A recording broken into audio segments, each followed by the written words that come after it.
She had always believed she knew who she was. A name, a birthday, a family, memories stitched together by photo albums and bedtime stories.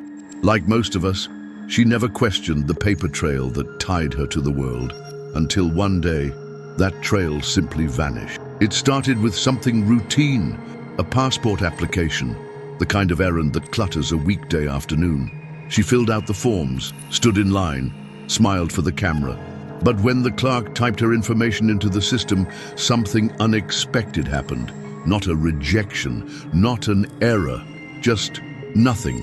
A silence too precise to be accidental. At first she laughed.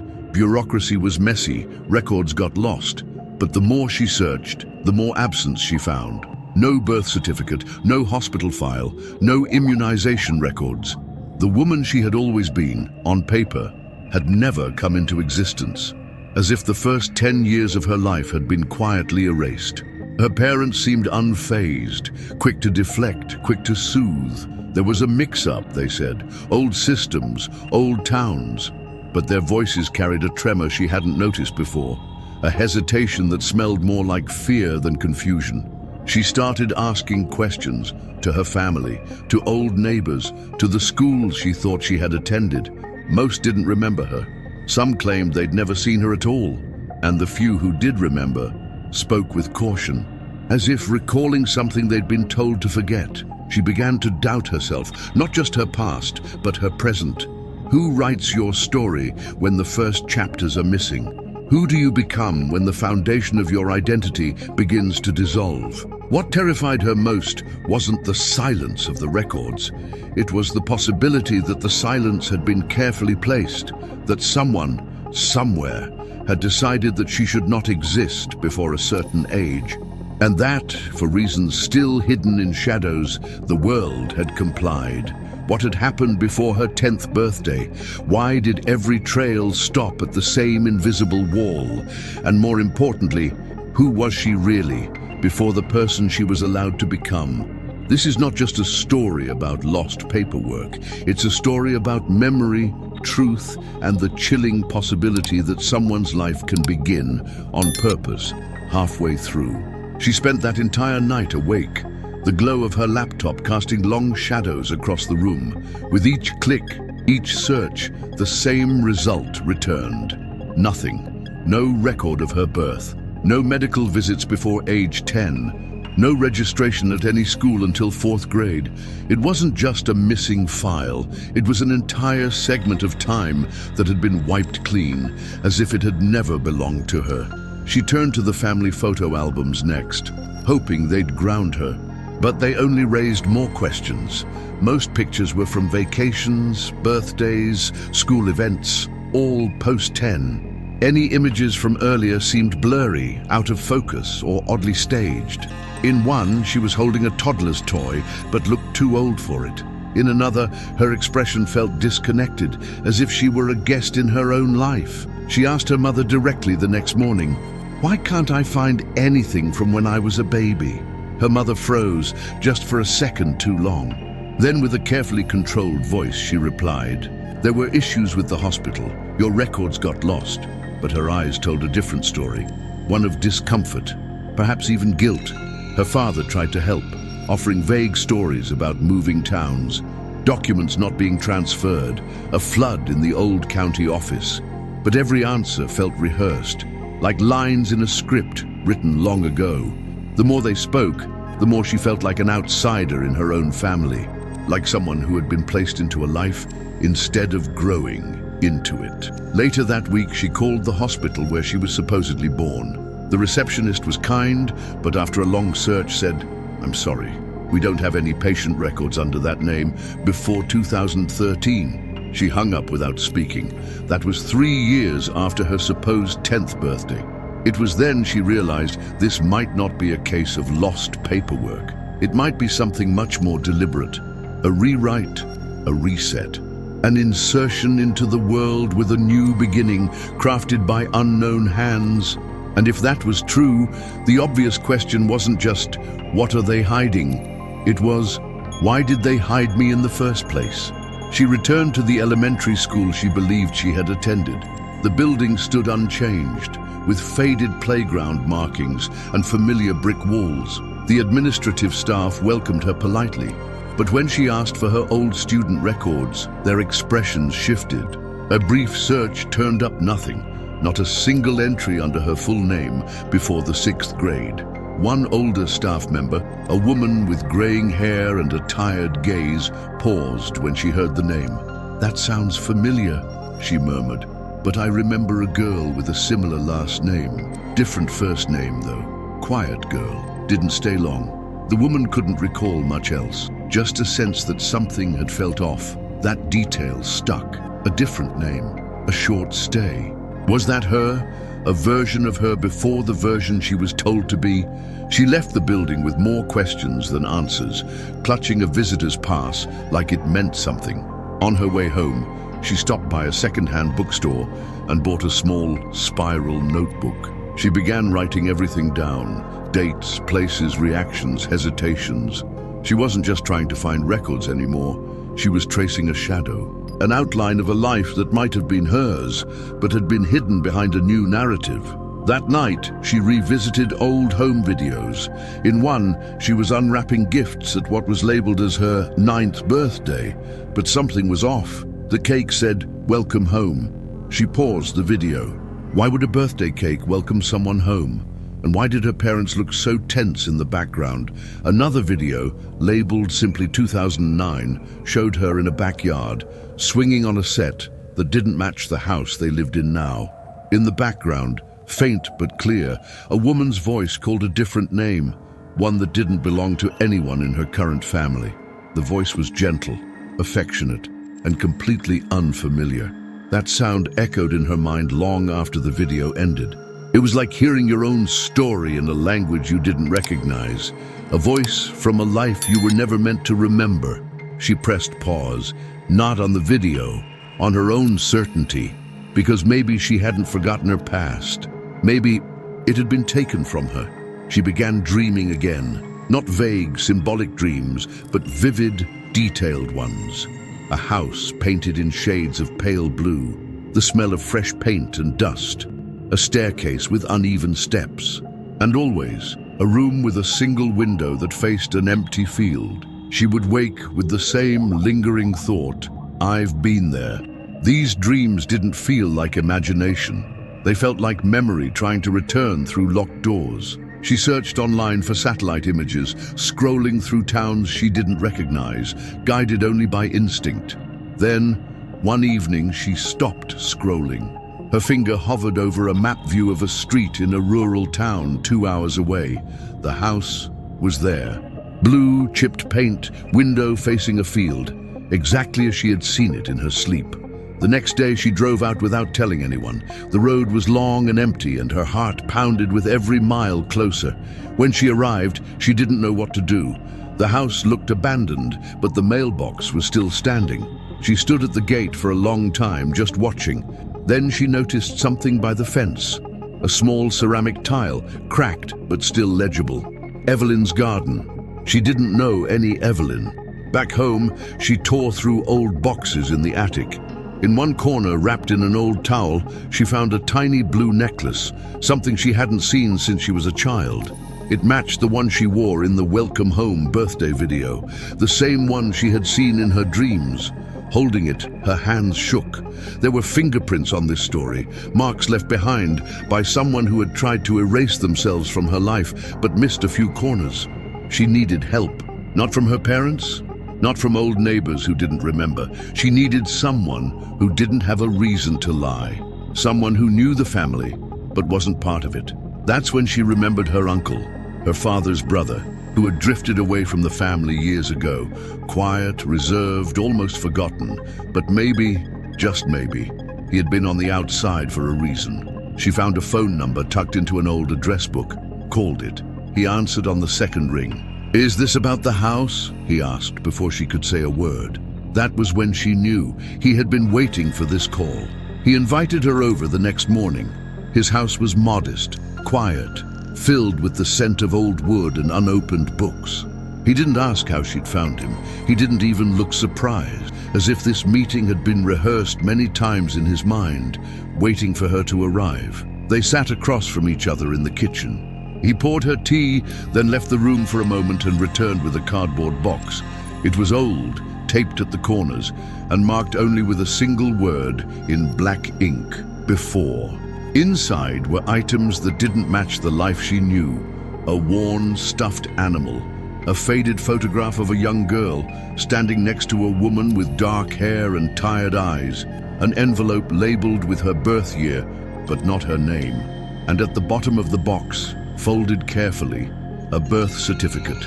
It wasn't hers, not by name, but the date matched, the city matched, and the photo clipped to it was unmistakably her. She stared at the paper, trying to breathe. Her uncle didn't interrupt. He let the silence grow, giving her space to collapse and rebuild in the same moment. When she looked up, she only asked, "Who was she?" His answer was slow, deliberate. "Someone who loved you, but couldn't keep you safe." The phrase landed like thunder. She pressed further. "What happened to her?" He looked away. "I wasn't told. Only that it was urgent, that you were being moved, and that I was to never ask questions." She could see the pain in his expression. Not guilt, but resignation. Like a man who had been carrying a secret too long for it to feel like a burden anymore. At the bottom of the envelope there were clippings, articles with headlines partially blacked out, mentions of a missing woman, a child not found. The story wasn't complete, but the pattern was there. One article had a photo of the woman she now suspected was her birth mother. Her eyes were the same, the kind that didn't just look at you, but through you. She left the house with the box in her arms. It felt heavier than it should, not because of the objects, but because of what they meant. Somewhere along the way, someone had chosen a different name for her. Now, she was ready to find the one she'd been born with. That night, she laid the contents of the box across the floor. The envelope, the clippings, the certificate, the photo. Each item whispered something, but none spoke loud enough on their own. She needed context, someone who could fill in the silences between these artifacts. A place, a name, a voice. One newspaper clipping had a partial address. The rest was torn, but enough remained to identify a street in a town she had never been to. She traced the letters with her finger, murmuring them aloud, as if naming the place might make it real. The next morning, she drove there. The town was quiet, with shuttered shops and people who moved slowly, eyes guarded by time and habit. She walked the street with the partial address, checking every house number until she reached a gate with peeling paint and a mailbox dented from rust. She knocked. The woman who opened the door was in her 70s, maybe older, thin, alert, with eyes that moved quickly between curiosity and something else, recognition. The moment she saw her, the woman's posture changed. "You came back," she said, not as a question, but as a fact. There was no warmth in her voice, but also no fear, just something suspended, like someone who'd lived a life waiting for a past to knock again. The woman introduced herself as Margaret. She didn't invite her in, but handed her a folded envelope before closing the door. "I kept it, in case." Inside was a letter, written in careful, slanted handwriting. It was signed Elena, the same name from one of the articles, the woman in the photograph, the woman who might have once been her mother. The letter didn't explain everything. It hinted at danger, at decisions made in haste. "If you're reading this," it said, "it means you found what they tried to erase." And then further down, "They changed your name, but they couldn't change your soul. You'll remember, even if they tried to make you forget." She read those words over and over, feeling a tide rise in her chest. The letter didn't tell her who the threat had been. It didn't name who they were. But it confirmed something deeper than names or dates. Her life hadn't started at 10. It had only been paused by someone else's choice. She returned to the house with the letter trembling in her hands. The words were now etched in her memory, looping endlessly. "They changed your name, but they couldn't change your soul." It felt less like a farewell and more like a warning, one that had taken years to reach her. Sitting alone in her apartment, surrounded by files, notebooks, and fragments of two different childhoods, she began to search again. this time using the name from the birth certificate, Evelyn Hart. It was strange, typing a name she had never used, yet somehow felt familiar. Her fingers paused above the keyboard before pressing enter. Dozens of results came up. Most were dead ends, obituaries, school rosters, voter records. But one link stood out, a digital archive of missing persons from the early 2000s. The case of a woman named Elena Hart and her daughter Evelyn. The woman had disappeared after reporting concerns for her safety. The daughter was never located. The photo used in the file showed a toddler with her eyes. She leaned back, breath stolen by the confirmation. It wasn't just a theory anymore. It was documented, recorded, official, and yet forgotten. The archive stated that the case had been closed due to lack of leads. No further updates. No one had looked for her under her new name. No one had connected the dots. Until now. She wondered if she had never applied for that passport, would she have lived the rest of her life without ever knowing? A life built on a name not hers, a birthday selected like a placeholder, a version of reality designed not to protect, but to hide. The deeper she went, the more inconsistencies she uncovered. Addresses that didn't line up, dates that overlapped, government forms with reissued stamps, a school transfer marked special handling. At first glance, it all looked routine, but viewed together, it told a different story. One of intervention, relocation, reinvention. She no longer needed to ask if her life had been rewritten. She needed to ask by whom and why. And somewhere in those archives, she found one more detail, buried in the metadata of a scanned PDF, a name that kept appearing. On documents, sign-offs, approvals, it wasn't her parents. It was someone else entirely, someone she had never met.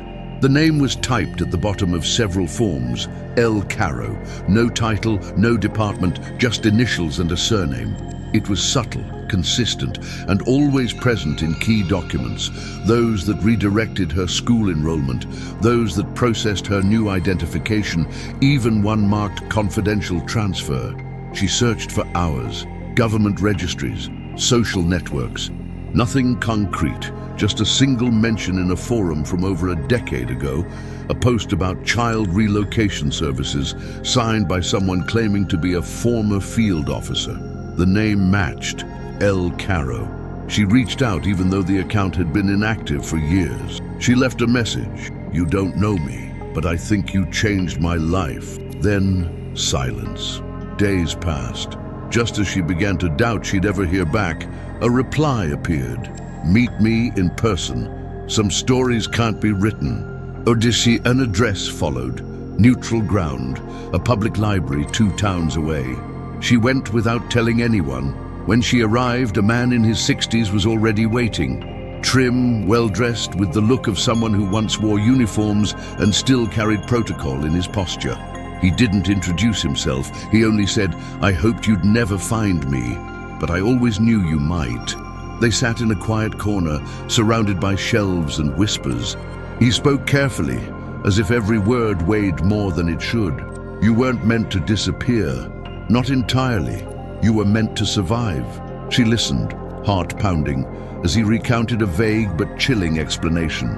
Elena had contacted authorities years ago, convinced someone close to her posed a danger to her child. Protective custody was initiated, but something went wrong. Elena vanished before the process was complete. The child, Evelyn, was relocated under a new name, placed with a stabilizing family, as he called it. Her adoptive parents had signed documents they were never allowed to copy. They had agreed to secrecy, thinking they were helping. "It was the only way to keep you safe," he said, "but it wasn't perfect. We made mistakes." She asked the question that had haunted her from the beginning. "Why didn't anyone come back for me?" He lowered his gaze. "Because the moment your name changed, you ceased to be on file. We hid you so well, we lost you too." She sat in stunned silence and realized, in saving her, they had also erased her. She left the library with the words echoing in her mind like a bell in an empty hall. "We lost you too." It wasn't just a confession. It was an admission of something larger, that the system designed to protect had become the very thing that buried her truth. Back home, she confronted her parents once more. This time, she brought no accusations, only evidence. The birth certificate, the clippings, the letter, the confirmation from El Caro. She laid them on the table in silence, watching their faces shift from surprise to resignation. Her mother closed her eyes. Her father didn't speak at all. They didn't deny it. They didn't explain it fully either. They said they were approached by people who told them she needed a fresh start, that there had been danger, that they were chosen because they could give her a life without question, that loving her would mean never telling her where she came from. "We never wanted to lie to you," her mother whispered, tears in her voice, if not in her eyes. "But we were told silence was the safest gift we could offer." It was hard to know what to feel. Gratitude, betrayal, confusion, maybe all at once. She had grown up loved, but not known, protected, but not trusted with her own past. The people she called family were both her shelter, and the ones who locked the door from the inside. She didn't scream, she didn't run, she just stood up, walked outside, and sat alone on the porch. The sky above her was clear, and the world felt suddenly wide again. Later that evening, she pulled out the notebook where she had recorded everything since the day at the passport office. Names, dates, places, memories, voices. She added one more line at the end of the last page. "I was not lost, I was hidden." And with that, something shifted. She wasn't chasing ghosts anymore. She was reclaiming her own voice. If this story moved you, don't forget to like o vídeo e se inscrever no canal. Ainda temos muitos mistérios assim para explorar juntos. E cada visualização ajuda a trazer mais histórias à luz. She never found the full picture. Not every missing document, not every whispered detail, but she found enough. Enough to know that her story had been edited, redacted, rewritten, not by enemies, but by well-meaning hands afraid of what the truth might bring. And yet, even half a story is still a story. The silence between the facts carried just as much weight as the pages that remained. In the months that followed, she filed a formal request to reinstate her birth name, not to erase the life she had lived, but to stitch together the parts that had been kept apart. She kept her adopted surname too, because in her words, "Both names hold parts of me. Neither one lies, they just took turns." She didn't seek revenge, nor publicity. She didn't try to reopen old investigations. What she wanted couldn't be found in courtrooms or headlines. It was quieter than that. It was closure, not of the past, but of the question that had haunted her. Was I ever really real? The answer came not from others, but from within, in every instinct that led her closer to the truth. In every thread she refused to drop. In the unshakable feeling that her soul had been trying to speak, even when the world told her to forget. She visits the house with the blue door sometimes. It remains empty, but not abandoned.